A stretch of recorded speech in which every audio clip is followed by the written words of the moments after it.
അനുദിന വിശുദ്ധർ ജൂലൈ 8 വിശുദ്ധ വിത്ത്ബർഗ്. കിഴക്കൻ ഏഞ്ചൽസിലെ രാജാവായിരുന്ന അന്നാസിന്റെ 4 പെൺമക്കളിൽ ഏറ്റവും ഇളയവളായിരുന്നു വിത്ത്ബർഗ്.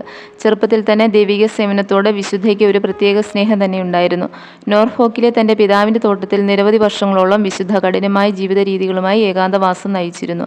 743 മാർച്ച് 17 വിശുദ്ധ കർത്താവിൽ നിദ്ര പ്രാപിച്ചു.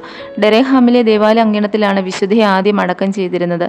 എന്നാൽ പിന്നീട് 55 വർഷങ്ങൾക്കു ശേഷവും വിശുദ്ധയുടെ മൃതദേഹത്തിന് യാതൊരു കേടുപാടും സംഭവിച്ചിട്ടില്ല എന്ന് കണ്ടതിനാൽ അത് ദേവാലയത്തിലേക്ക് മാറ്റി. ഈ സംഭവത്തിന് ശേഷം 176 വർഷങ്ങൾ കഴിഞ്ഞ് 974 ബ്രിത്നോത്ത് എഡ്ഗാൻ രാജാവിന്റെ സമ്മതത്തോടുകൂടി അത് ഏലിയിലേക്ക് മാറ്റുകയും അവളുടെ 2 സഹോദരിമാരുടെ മൃതദേഹങ്ങൾക്കരികിലായി അടക്കം ചെയ്യുകയും ചെയ്തു. 1106 ആ സഹോദരിമാരായ 4 വിശുദ്ധകളുടെയും ഭൗതിക അവശിഷ്ടങ്ങൾ പുതിയൊരു ദേവാലയത്തിലേക്ക് മാറ്റി. വിശുദ്ധ വിത്ത്ബർഗിന്റെ മൃതദേഹമാകട്ടെ യാതൊരു കുഴപ്പവും കൂടാതെ ഇരിക്കുക മാത്രമല്ല, ഒട്ടും തന്നെ പഴക്കം തോന്നാത്ത അവസ്ഥയിലുമായിരുന്നു.